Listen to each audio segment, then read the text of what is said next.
We are living in an epistemic crisis, by which I mean that we're in a state of crisis of knowledge. There's no shared reality, no shared understanding of what the world is like in the present day. We have people that believe in science, believe in the world is round, and then there's people that believe that the world is flat, and there's some huge conspiracy to make people believe that the world is round. And the same thing with vaccines, where some people believe the science that suggests that vaccines are able to prevent people from getting sick, and there's some people who believe that it's some conspiracy to implant microchips or tracking or population control or autism or who knows what else. What it comes down to is a distrust of experts, a distrust of authoritative knowledge, which to a certain extent is kind of understandable, because the authorities in our lives have not always been trustworthy. There are so-called experts, so-called authoritative sources of knowledge that have lied to us, that have caused people harm or killed people with their authoritative knowledge. And not being questionable, not being held to account for these authoritative claims of knowledge means that they can really get away with anything. They could tell you anything and you might believe it. So how do you tell the difference? How do you know what authorities to trust and what authorities not to trust? Well, this is not a trivial question. The first thing to consider here is what's called the Dunning-Kruger effect. And this is a psychological effect coined by, as you might expect, two guys named Dunning and Kruger. And basically what this means is that the people with the least amount of genuine knowledge in a topic are oftentimes the most confident in their knowledge of that topic. So for someone that knows absolutely nothing about a topic, say, a topic that they've never even heard about, well, obviously they're not going to be very confident in their assessment or judgment on that particular topic. But as soon as they're aware of that topic, as soon as they know that this topic exists and maybe a couple of facts about that topic, one's confidence about it tends to climb pretty dramatically, pretty quickly. And it's not always warranted that your knowledge of that topic, the confidence in that knowledge of that topic is warranted. So this is where you end up with people who do a little bit of Googling on the internet and they learn a couple of things and they maybe find some sources that support the underlying biases that they might already have about that thing and end up drawing conclusions with utmost confidence that, I know more than the scientists, I know more than the experts in this field because, well, I did my research, I know what I'm talking about. But the confidence is obviously unwarranted. Rather than having done the research, what they've done is they've found different authorities to believe. So rather than believing the official authority, possibly even the people that actually have done the scientific research to know these things, or at least know them as well as can be possible, you end up with people believing just other authorities, people who haven't done the research, people who say with authority, with confidence, something that may not even be true. These people might be acting in bad faith even. They may be spinning a tale. They might be trying to intentionally trick people who don't otherwise know better. And so how do you know whom to trust? How do you avoid falling into this trap of confidence? I think the main fallacy at work here is a mentality of, if I don't understand this thing, therefore it's impossible to understand. It doesn't really seem to make sense, but there's a lot of this thinking that stands behind this conspiratorial, fantastical thinking. So let's take, for example, vaccines, because that's pretty topical now that we have a COVID-19 vaccine starting to roll out. There's people that are obviously a little skeptical of the vaccine's safety and its efficacy and the very notion of vaccines itself. This is a relatively new phenomenon as of the last couple of decades, but it certainly is a considerable aspect of their ability to roll out this vaccine and indeed deal with this pandemic. We'll just leave aside for the second the people that don't even believe that the pandemic is real. Get back to that later. So when somebody's trying to think about these vaccines, biology is really complicated. It's something that people have to spend a great deal of their lives to understand fully. Although there are some ways to understand it in a partial manner that are at least functional. So I'll just explain first of all how, at least to my understanding, this particular vaccine works. Vaccines in general, they work by stimulating the body's immune response, their natural immune response, to create the tools to be able to fight a disease that it has not yet been exposed to. So, for example, with polio, they take a deactivated version of the virus, so the actual polio virus, they kill the virus, and then they shoot it into your body. And obviously the virus can't do you any harm because it's been deactivated. It is not able to infect your cells. It's not able to actually damage you in any way. But your body's like, hey, who are these assholes? Well, we better mount a defense. And so it analyzes the polio virus. It's deactivated, so it's able to dissect it, and it's able to figure out how to destroy the virus. And so then it generates the immune response cells necessary to be able to attack polio. So once it now has these defense mechanisms, if the actual polio virus happens to stumble into your body somehow, you've become infected, the body already knows how to deal with this. So it's able to mount up its defenses, build the weapons necessary to deal with it, and just stab it right through the heart. Polio is gone. And so the great thing about this is that then you don't have to go through the slow process of your body building immunity to this virus while it's wreaking havoc on you, because you've built up the defenses with a harmless virus instead. And most vaccines work basically the same way. A lot of them also use an adjuvant. Hang on.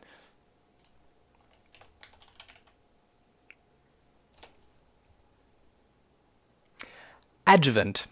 And basically what this does is it enhances the immune response. So it almost kind of gives you a quasi-allergic reaction. It draws your immune system's attention to the site of the injection to be like, hey, there's something over here that you should be paying attention to. And so then your immune system goes after this either deactivated or fake version of the virus to be able to deal with it. The COVID vaccine works similarly, but not exactly the same way. This is actually a new vaccine platform. It's a new way of making vaccines that we haven't really had any experience with before, which on the surface seems a little scary. It's, relatively untested. It's not something we've been having in use for generations as of yet. So, there's obviously maybe concern that there might be a problem that is unforeseen, that has not been accounted for in the long term. But by my understanding of how this thing works, it's actually safer, this particular mechanism, than a standard vaccine. So whereas with some other vaccine, it might be an inactivated copy of a virus that, in a very rare circumstance might reactivate, or your body might have a haywire response to this. So Guillain-Barré syndrome is a possibility from a standard type of vaccine. This uses what's called mRNA, messenger RNA, as its method of action. So part of what makes COVID a problem is these things called spike proteins. So part of the virus is this little spiky thing that stabs your cells and is able to infect you particularly well as compared to many other viruses. And that's why it is so bloody contagious in addition to being airborne. And why it affects so many different parts of your body rather than just the lungs or just the circulatory system. It's everywhere.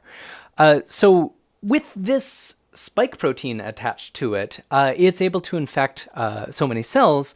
So what this mRNA virus does is it gives your body the instructions on how to make that spike protein, and just that spike protein. So rather than it making the entire virus, it just snaps off that spike protein, and it gives your body the blueprints to be able to make the spike protein. That's what mRNA does. Your body uses mRNA to make a lot of different proteins on a regular basis. So you've got mRNA just floating around your body, and when it enters a cell, it's able to make the proteins necessary for, living. So this mRNA that's artificially introduced by the vaccine, it tells your cells to make a whole bunch of these spike proteins. Now they're harmless, like they don't actually do anything to you because it's not actually attached to a virus. It'd be basically just a whole bunch of these little spikes floating around in your bloodstream. But your immune system, though, is like, hey, what the fuck is this? Why are there all these spike proteins floating around? This is probably not a good thing. This is probably not something that we want floating around in the body. So it starts to mount an immune response. It starts to build the necessary tools to be able to identify, recognize, and attack anything that looks like this spike protein. But you don't get sick because you don't have the virus. You don't have the COVID. You just have a bunch of these spike proteins. So the worst side effects that have occurred so far have been a couple of allergic reactions. I think there's been like 4 people that have experienced relatively severe allergic reactions, but all of them recovered just fine, so that's fine.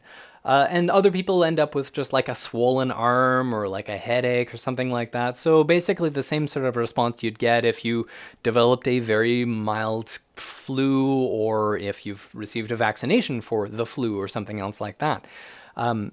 But by the time your body has had the time to mount its response to this introduction of spike proteins, so within a couple of weeks, and for the Pfizer vaccine after the second dose after a couple of weeks, your body then has all the memory necessary to be able to mount a defense if anything shows up with the spike protein attached. So if a COVID virus happens to show up in your body already knows. It's like, hey, that thing has that spike protein. We don't like that spike protein. Better go get that thing. And so it starts to make all the antibodies necessary very, very quickly because it's already had experience in dealing with this. And so then it's able to attack the virus before it's able to infect many of your cells, and hopefully before it's able to develop a full-blown infection, especially hopefully before it's contagious to anybody else.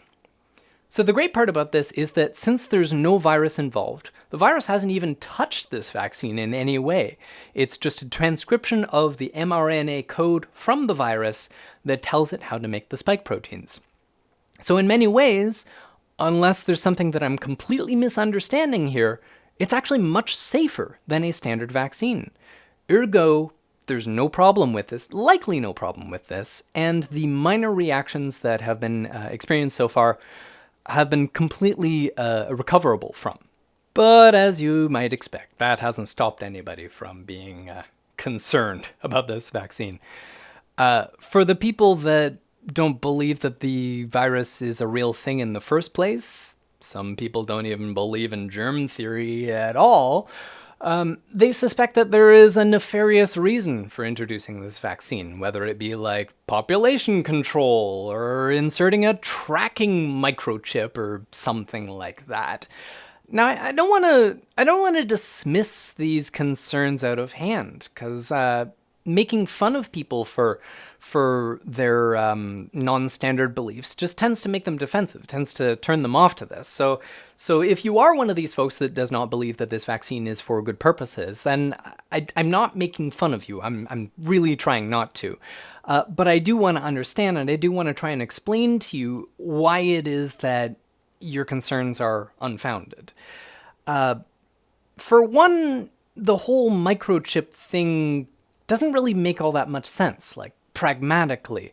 If you wanted to track people, there's way easier ways of doing that. And in fact, we are a very thoroughly tracked people already. There's microchips in your car, there's microchips in your phone, there's like all of your financial transactions are being tracked.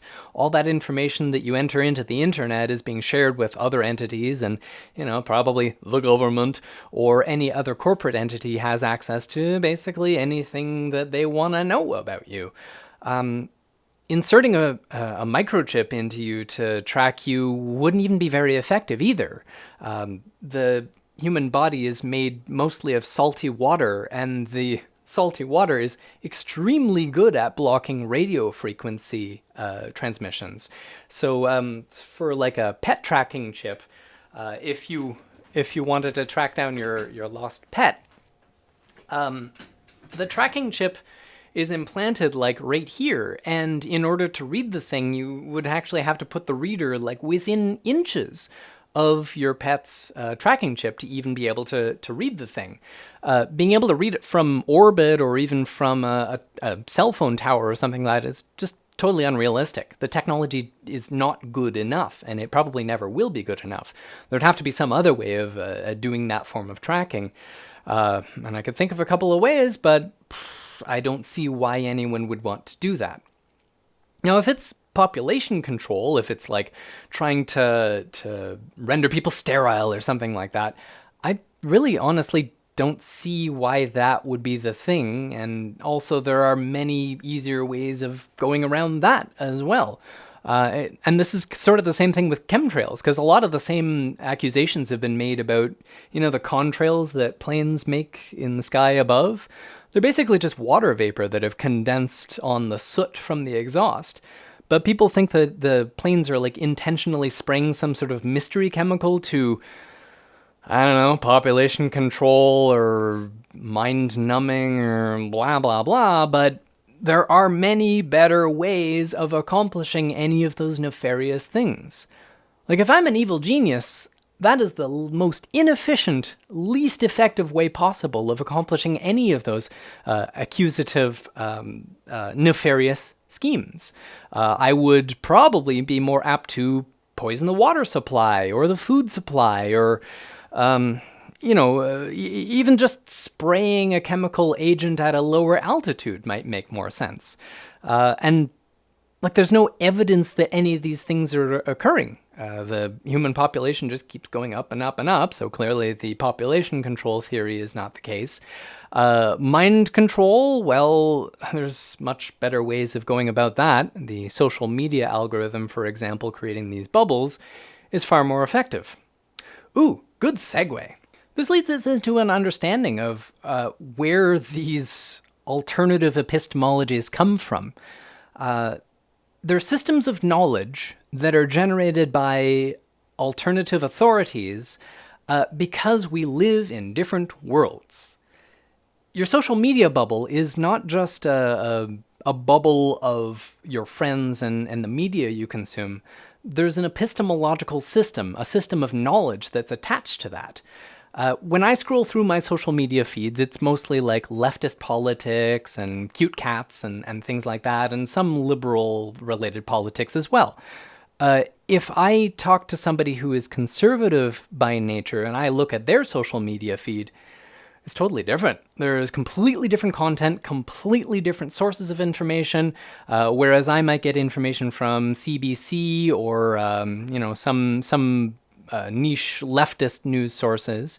Somebody who's on the right end of the political spectrum would get it from Breitbart or Fox News or something else like that. And even if they may be the same stories, they have such a different bend to them, such different editorial narratives that you can draw completely opposite conclusions even from exactly the same information being presented to you. One way or another, you're getting your information from somewhere. There's nobody who's omniscient and knows everything there is to know about biology and psychology and politics and current events. There's nobody with eyes everywhere on the planet that can know absolutely everything. So necessarily, we each of us have to get our knowledge secondhand from someone.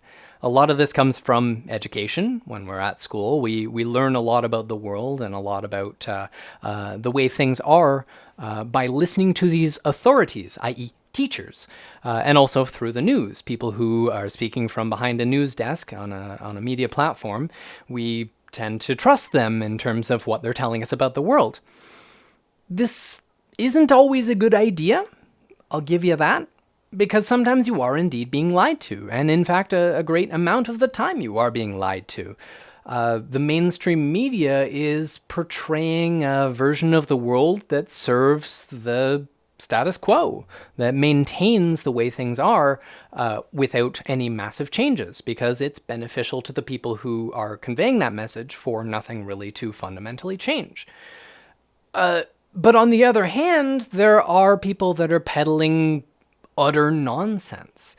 And I'm just going to go ahead and say it, and sorry if I'm offending you, the world is not flat. This is a conspiracy fantasy that has been generated to draw you into a cul-de-sac of critical analysis. You can be distrustful of the media, you can be distrustful of science and of what you've been taught in school, but there's something to be said for going down, barking up the right tree when you're being critical of these things. Well, the first line of defense is basically just a sniff test. Does this pass a basic low level of like, huh? That doesn't make any sense. So consider people's motives. Consider the plausibility, the feasibility of whatever scheme or plot that you might be illustrating. Consider whether or not there's even any advantage to the type of lie that you are suspecting that exists. The next thing, though, is who are you hearing this from? Because if it is someone with years and years of education and knowledge and credibility on the subject, they're probably a little bit more believable than some person on YouTube, oh damn, that is just telling you something because they want you to believe it. This really comes down to being able to discern credible versus incredible knowledge. And this is going to be different for everybody, and there's certainly a lot of nuance to what is what. I don't have any authoritative answers because I don't claim to be an authority on these things. All I know is what I have learned, and what I learn holds together by and large. As I follow the trail of expert knowledge that I have learned about these subjects, the vaccine, the roundness of the earth, that sort of thing, it holds together as a coherent theory in my mind. I know how a vaccine works, and I'm pretty sure that this makes sense because I know some of the underlying mechanisms of biology that feeds into this. And in conversing with people who know biology, they support the basic understanding that I have of these topics. Whereas, say for like a flat Earth issue, they don't really have a coherent cosmology by and large. I've heard a couple of folks within the flat Earth community describe what the world looks like, that it's a flat plane and that there's lights circling around over in the sky, but they don't have a coherent sense for why it is that way, or what these lights are, or how they move, or why they move in this way. Whereas a heliocentric model, like, it's all totally mathematically sound. Like, I can run equations and I can predict the location of Mars in the sky at any given moment, and I can watch the orbits of the moons of Jupiter through a sufficiently large telescope, and it all just the evidence fits it. But there's no evidence for the geocentric flat Earth model. Anyway, so what it really comes down to is skepticism and trust. It's important to maintain a healthy level of skepticism. Always question the information that you're being asked about, but also ask yourself, is this indeed trustworthy? Because you have no way of knowing everything personally from personal experience. It's just physically, literally impossible. So you do have to trust something sometime. Otherwise, it's an exhausting and confusing affair just being alive, just operating your life. Being trapped in that level of skepticism means that you're completely disabled and also cut off from your fellow human beings because they're operating in a worldview that allows them to function together. How to actually do that discernment process? Well, that's deeply personal, and there's lots of ways of analyzing what you believe or what you're trying to decide whether you believe. Have a look at a list of logical fallacies and understand what those logical fallacies are. If you can at first consciously and then unconsciously, intuitively run through any fact or message that you're being given through these list of fallacies, you may be able to identify a fallacy being used to try to trick you about something. And once you're armed with those toolkits, then you're better able to discern what is real and what is not real. And knowing is half the battle. See you later.